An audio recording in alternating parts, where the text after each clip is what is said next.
Hello guys, Colin here, CSGuitars, and we're in Germany having a great time at TGU. I'm joined by Jen Majura once again. Hello, lovely to see you again. Wonderful to see you. It's been, what, a whole year? Yes, literally, right? We didn't meet at NAMM. No. So this has been a whole year. So tell me, what is a year in the life of Jen Majura? What nonsense have you been getting up to in that time? I try to remember. So much. We just literally finished a world tour for Synthesis. We played Sydney, we played all over the place. I think we've been to the States like 4 tours. Wow. And what else? It's so much. Too much to remember. But right now I'm just back from the States. We toured in America for a month. Mm-hmm. It was beautiful. We're back to rocking, like distorted guitars, jumping around, headbanging, and the rock neck. Yeah. You know what's rock neck? No, tell me. So the next morning after a show, you would wake up and go like, do the robot? I've got rock neck. A bangover. A bangover, yes. Oh, and recently I went to Bulgaria and recorded a video with a band called SEVI. Mm-hmm. I think they have a great potential. It's also a girl singing, mm-hmm. Svetlana. And they asked me if I would join their album on one song with a guitar solo. And I said, okay, if you want me as a guitar player for a solo on your album on one song, the one thing which is the most important thing for me is I have to like the song. Yes. Right? Because it's not like I just play if you pay me. People can pay me like $1,000, but I won't play if I don't like the music. It's about the music, not about the money. That's what I really like about you, is that you seem to do it for the love of it and the enthusiasm behind it. Exactly. So yeah, I can't imagine you ever doing it without liking the song and wanting to be involved. Exactly. It's a passionate heart thing, and if you feel uncomfortable, you don't want to record your heart onto that song. And she sent me the song. It's called To Hell and Back. Mm-hmm. I loved it. I fell in love with that song. It's like hard rock, but really cool energy. So I recorded the solo, and she asked me if I would like to join them for the video shoot as well. Oh, cool. And we ended up with a lot of fire and cars, and it's really fun. Sweet. But I forgot to warm up, and after, it was just one day of video shooting, but if you are not used to headbanging anymore, because with the Synthesis tour, we've been sitting and surrounded by orchestra, it was all a different, the core of the operation was a different approach. Mm-hmm. I completely forgot how to headbang. I completely forgot to warm up. So yeah, being out of practice can be dangerous. Jesus, the next morning, you should have seen me in my hotel room. I had a warm towel around my neck going like this. Really. So I learned, kids out there, if you play rock shows and if you want to headbang, warm up. Do your stretches. Yes. Do a little bit of stretching and warm up. It's so important. Not only your fingers, but also your necks if you want to headbang. That's fantastic advice. Now, we're getting into the summer sort of festival season. Oh yeah. The weather's getting better. People are really hyped up for going to big shows. I imagine with Evanescence there's going to be a few summer festival shows, right? We play Heavy Montreal, which I'm really looking forward to, because that is the one festival I've never been to, and I think the lineup is awesome. We have a lot of festivals where Rob Zombie, I think Marilyn Manson, Five Finger Death Punch. It's like literally I can be there as a fan. Yeah. Recently on the last US tour we played a festival, and I was stoked about this. Joe and Jet was playing. Oh yes. I mean seriously, Joe and Jet, her and Jennifer Batten and Lita Ford, these are like the 3 angels who paved the way for us guitar players, the female guitar players nowadays, like Nita and Courtney and Nelly, and it's so cool to just see her live, and I so wanted to have a picture. I was fangirling on the side of the stage, but then she went away. She left before I got a chance to take. So Joe and Jet, if you see this, I would love to have a picture with you because I think you're awesome. If I ever meet her, I'll put on a good word for you. I'm quite sure you will before I do. Yeah, and we play some more festivals in July in the States. Mm-hmm. And I'm really looking forward to that, because festivals are always like this is the festival of YouTubers, right? Yeah, this feels like a festival this time, right? It's a festival of YouTubers, and it's like meeting friends again, and that's literally what happens when we, for example, play somewhere and Korn are playing. Oh, right. Like, we're friends with the Korn guys, and they're awesome, and did you just hear that? Something's ringing. Is it the tree? The tree is ringing? Very bizarre. Whoa. We always end up like the corn guys watch our show and we watch the corn guys. Yeah. It's a friendly, connected thing that we have, and it's nice to be able to actually enjoy another band's show, because usually we just play the shows, we don't get to watch them. So that's why I like festivals.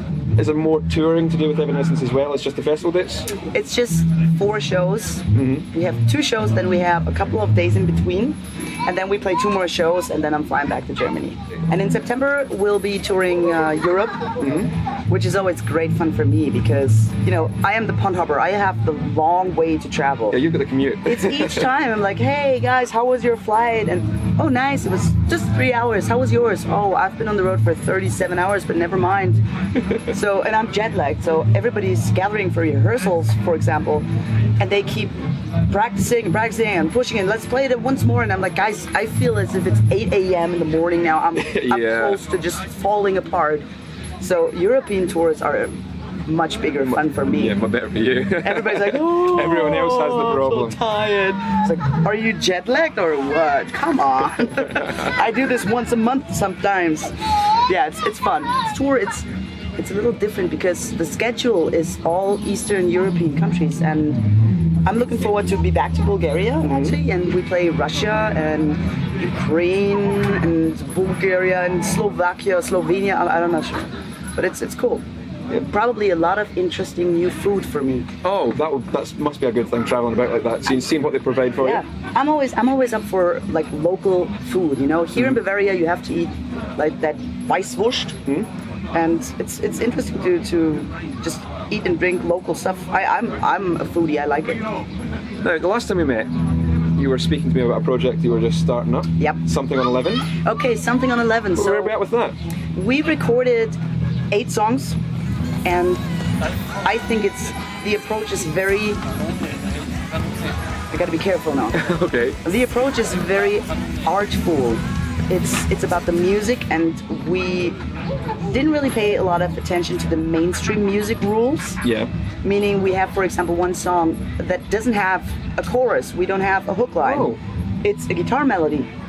So you only have vocals on the verses, and then there's the big chorus, which is a melody. This is like what? Yeah, that works. And those 8 songs, they're really they shaped up really nice. It's some prog stuff in there. It's some fusion in there. We had Felix Lehrmann on drums. He also drummed on my latest solo album, Insanity. Yeah. The same bass player, Jens Ulrich Handbreker. And we just had a lot of fun recording in the studio. Now we're mixing, and I want to put it out, let's say summer, no release date fixed yet. And I'm planning on doing it this time with a super exclusive crowdfunder. Okay. So people can order the physical copies. We'll also talk about like maybe putting it on vinyl, because I'm a big vinyl fan. It's come back around. There's a lot of collectors. It's the best. I love listening to vinyls.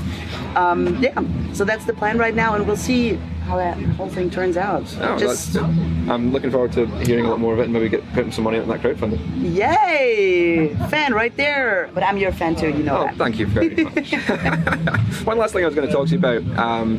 Back in January, when all the new products were coming out and all the new Ibanez guitars came out, I got a chance to play a whole bunch of them at the UK distro.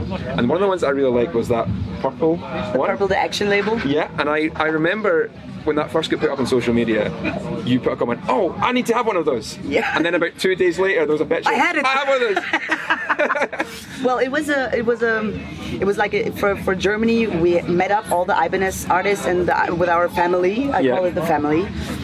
And I told my Ibanez A&R, I was like, just so you know, I'm not leaving this event without that guitar. That's coming with me. And he started feeling really uncomfortable. He was like, yeah, Jen, but I was like, no, I will stay here. I will sleep under the table. I don't care. I'm not leaving without that guitar.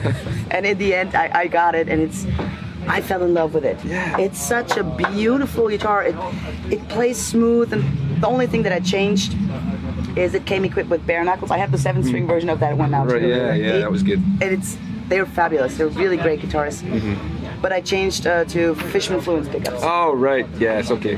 But I didn't want to change how it looked, so I asked my Fishman guys, I was like, can you help me in build pickups that look like those bare knuckles. Oh, dude, man, we don't do that. I was like, now you do? And yeah, because it's the burnt chrome multicolored thing on those ones. And it looks so cool. It looks so good with a purple guitar. So my fisherman guy, Ken, I love you. You're the best. He gave me a FaceTime call, and he was like, okay, Jen, we just made these. And he showed it to me. He's like, do you want the more purple one, the more blue one? So, and that's really like, now it's perfection for me personally. Beautiful guitars. Check them out. You're using that one live? You're using that one? Yes, I took the Action Label 6-string guitar and the Action Label 7-string guitar as my main guitars on this tour. Oh, good. And I want to keep doing that for as long as I live. No, to be honest, until there are probably more beautiful new models out there. Until next time, it's like, oh, I need to have that one. But it's really, I like the sound. I don't know what kind of wood it is. It's dark wood, and the sound is a little bit more muffled if you have dark wood, especially when your neck is dark wood. Dark. I don't know. It's like an 11-piece neck or something. Beautiful. It's got that purple and everything.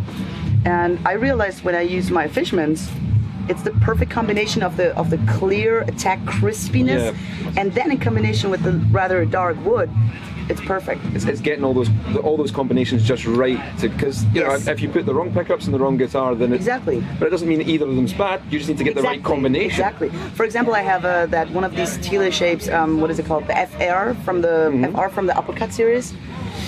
Also bare knuckles, and that guitar has a lot of twang because it's got a bright neck, and it's like I use it for doubling in the studio, because if you have like high gain stuff and you double it and you have two high gain guitars, I don't know why, but the punch is moving away and it's getting, I don't know, it's getting nicer actually, and you want it to be more aggressive, so I use the FR for the doubling, and it gives the right frequencies, just because it's a whole different sound. Well, thank you very much for having this little time to talk to me. Thank you so much for having me under the tree. Under the wonderful tree. Under the tree. And I'm sure we'll be hanging out a good bit more. Oh yes, we will. Well, we're still here. Yes. So maybe there'll be other little bits go up. What have you seen and done so far? I've check out new gear. I've been checking out everything. I've been playing very expensive guitars because I don't get to do that at home. Nice, you know? Nice. So yeah, did you fall in love with a new guitar? There's a $6,000 Gibson Les Paul there, which I'd like to take, but I don't quite have $6,000 to just. See, that's why I don't play guitars that cost that much. What if I really love it? I did it once with was it a Taylor? And I tried different acoustic guitars, and then I played the Taylor one, and I was like, oh, this is awesomeness. Checked the price; it was $8,000, and I'm like, great, of course, I picked that. Yeah, that's the one I like, of course. Damn it! No option now. Thank you once again. You're so welcome, Colin. You know how the Thais do? Like this. You go like this. This. Like this. This. And then you say bye. Bye. Keep it loud, guys. See you later.